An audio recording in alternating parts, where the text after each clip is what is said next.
Hey man, what's up? Yeah, today's the day. Should be here any minute now. Well, yeah, of course you could try it out. I know, finally. It got pushed back 4 times for me. But you know what? It's finally gonna be here, and I can't wait. Yeah, I did just put some fresh bangs on the old XR, and even modded the LEDs to be a green color. It looks dope, but honestly, it's still a 4211, so I haven't done the battery upgrade. Oh, hey there, XR. I didn't hear you come in. Hey man, I'm gonna have to call you back. Yeah, right, bye. Come, let's have a talk.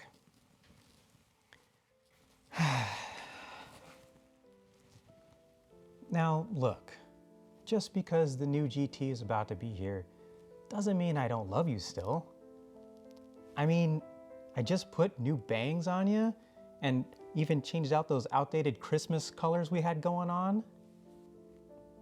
Okay, but just because one more Onewheel is joining the stable doesn't make you obsolete. Everyone says that third-party XR accessories are going nowhere, and you have so many more tire options. And don't forget, everyone prefers your Pushback over all others, including the GT. Exactly. Yeah. You and me, we got history. And that's not meaningless. Well, except for those times you nosedived on me, that wasn't really cool. Okay, I'm sorry to bring that up. But you know I'm still gonna find time to show you some love. There's plenty of room in the stable for another pony, okay? Oh shit, it's here. Bye.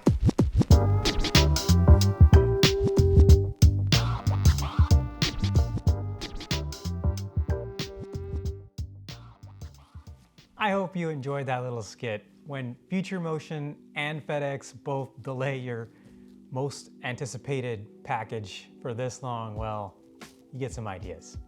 But I wasn't joking, it's here. Same clothes, it's right over there. Just give me a second. Wow, this thing is no joke. Woo! Okay, so before I open this box, I just want to preface this video with, this is not a review. This is an unboxing and first look.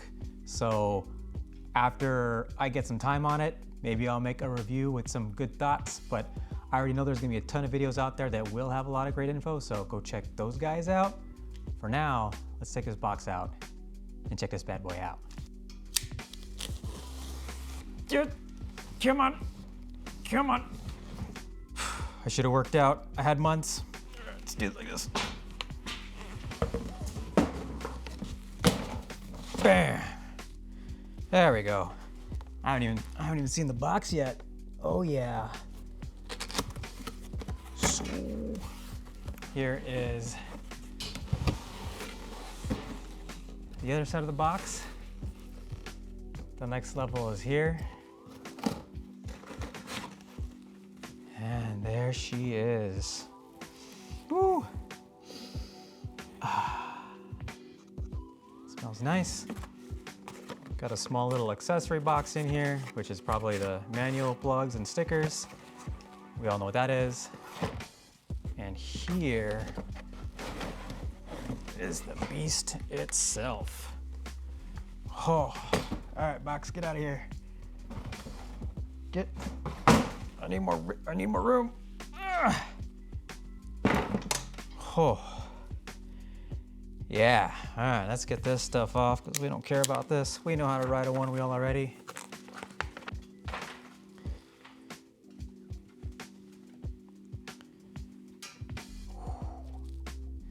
I will say, I really do like that tire. And the grip tape, that's some grippy grip tape. As somebody who rides trails a lot, having nice coarse grip tape is a lifesaver. Add to that the extra concave of the foot pads and should have a really nice locked in feeling. Now, like I said, this isn't a review, but I do have some thoughts on it. before even riding it. Some of it is just observation. Some of it is from other riders who got their hands on it first to try it out.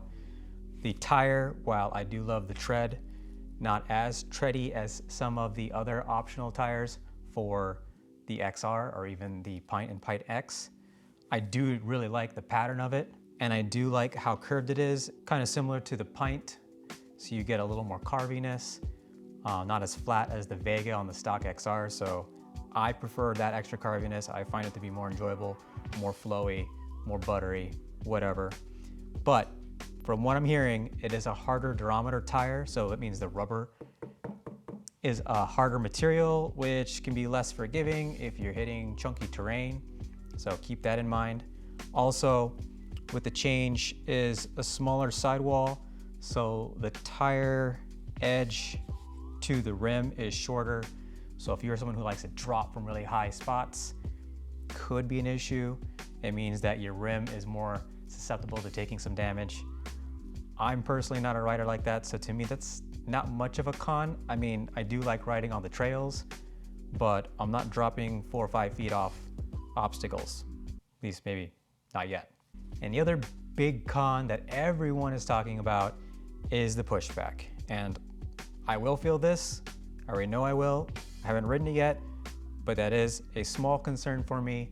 I normally don't ride through pushback very often. Going in the high teens mile per hour as far as speed goes is about as fast as I usually do go. The few times I've gone over 20, it gets a little scary. The only concern I have is when you're bombing down a hill, if you do start picking up some speed and the board decides to engage pushback, it's gonna push your tail into the back of the downward slope, which can make it a little harder to control. So, you know, that's a minor issue for me. I don't think I'm gonna have to deal with it too much. And for all we know, that is a software thing. So maybe Future Motion will change it in the future if enough people speak up. Just be nice about it, guys.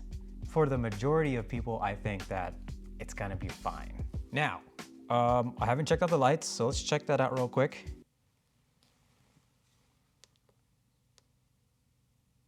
Oh, I thought I got a dead board for a second. That freaked me out. Okay, let's try this again.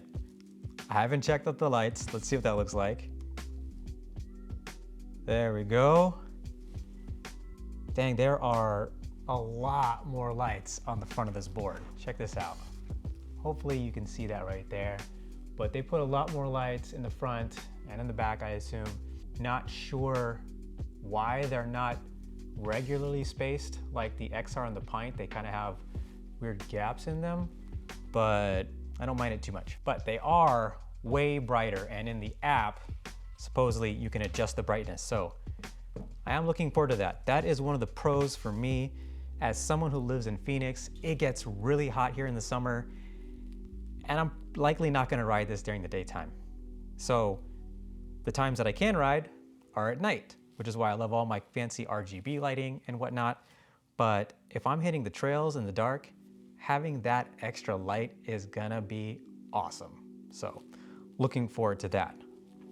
The other pro to me on why I bought this board is the extra power and torque. Now, they showed a little graph of the curve. They're saying it's going from a 2 horsepower to a 3 horsepower. I mean, how much more can it be?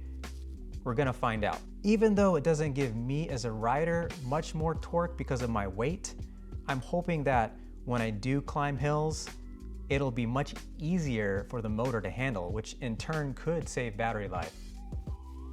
And the number one big upgrade, at least for me, is gonna be the range. They have new battery cell technology in here and more capacity in the back, obviously, where it's heavy.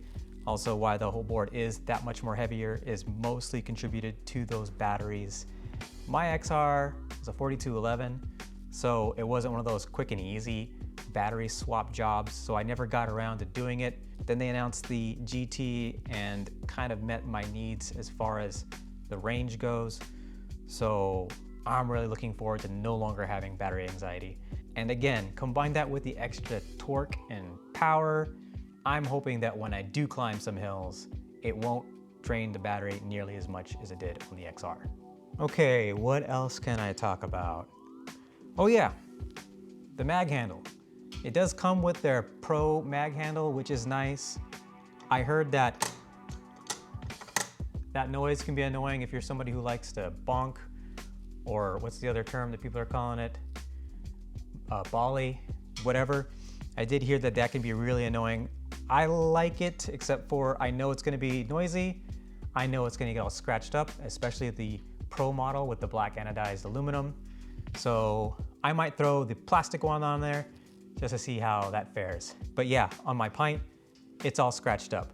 And it made sense on the Pint because the Pint doesn't have a grab handle on the front. This guy does have a grab handle on the front, so maybe I won't need it. Then again, it is a pretty heavy beast, so maybe I will need it.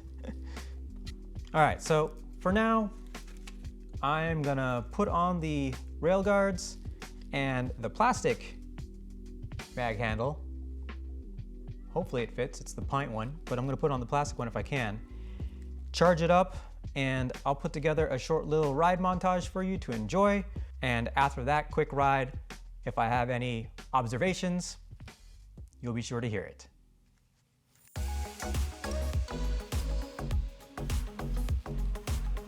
In case you were wondering, yes, you can put the plastic Pint mag handles on your GT.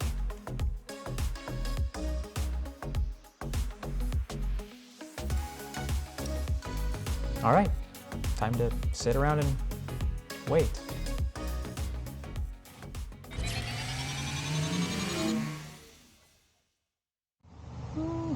Came stock at 22.5. We're gonna need to let some air out. Starting on Highline, and we're gonna go straight to the dirt, baby.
friends. I'm going to show it to you. But yeah, I'll see you back in the garage because it's getting dark. Oh yeah, there we go. Get you plugged in and juicing up. Huh. This is weird. Come on, man. There she goes. See that? That is weird. Doesn't always turn on first button press. And if it's not turned on or engaged like that, it also won't charge until I make sure that it turns on. So that's a problem. Keep messing around with it, see if you can find a better solution, but. All right, now we are charging. Woo, it got dark quick. Okay, well, I can finally stop refreshing that dude, where's my Onewheel page and maybe even sleep a little better. But so far, I'm loving it. I only went for a quick little ride, so this is not a review, this is just my initial impressions. I've already watched a ton of other people's reviews and initial impressions, and yes, it lines up a lot with what they're saying. Wow, it's got a lot of torque. A lot of torque that you don't expect, especially after hitting some bonks or a loose patch of dirt. So it's gonna take a little bit of getting used to. Also, that PSI was too high for my liking. The combination of the high PSI and the harder durometer tire, or rubber, I should say, made it so that it was really squirrely out on the trail. I'm sure it feels great when you're just on the sidewalks or on the streets, but if you're taking it out trailblazing like I do, yeah, you're gonna wanna lower that PSI. As I get more time in, I'll have more information, what I like and what I don't dislike. And of course, any more ideas for aesthetics, like the little RGB LED light stuff I've done on my XR. So make sure you're subscribed and ding that bell so that you get notified when I post new videos. Else, I'll be like you all, waiting around for third-party accessories to trickle out, because you know they eventually will. Alrighty, that's Ginter for now. Thank you so much for watching. Do me a solid and hit the thumbs up button if you enjoyed the video, and feel free to leave me a comment down below with any questions you have about the brand new Onewheel flagship wheel. And I hope to see more of you out there on your GTs in the wild. Catch you in the next one.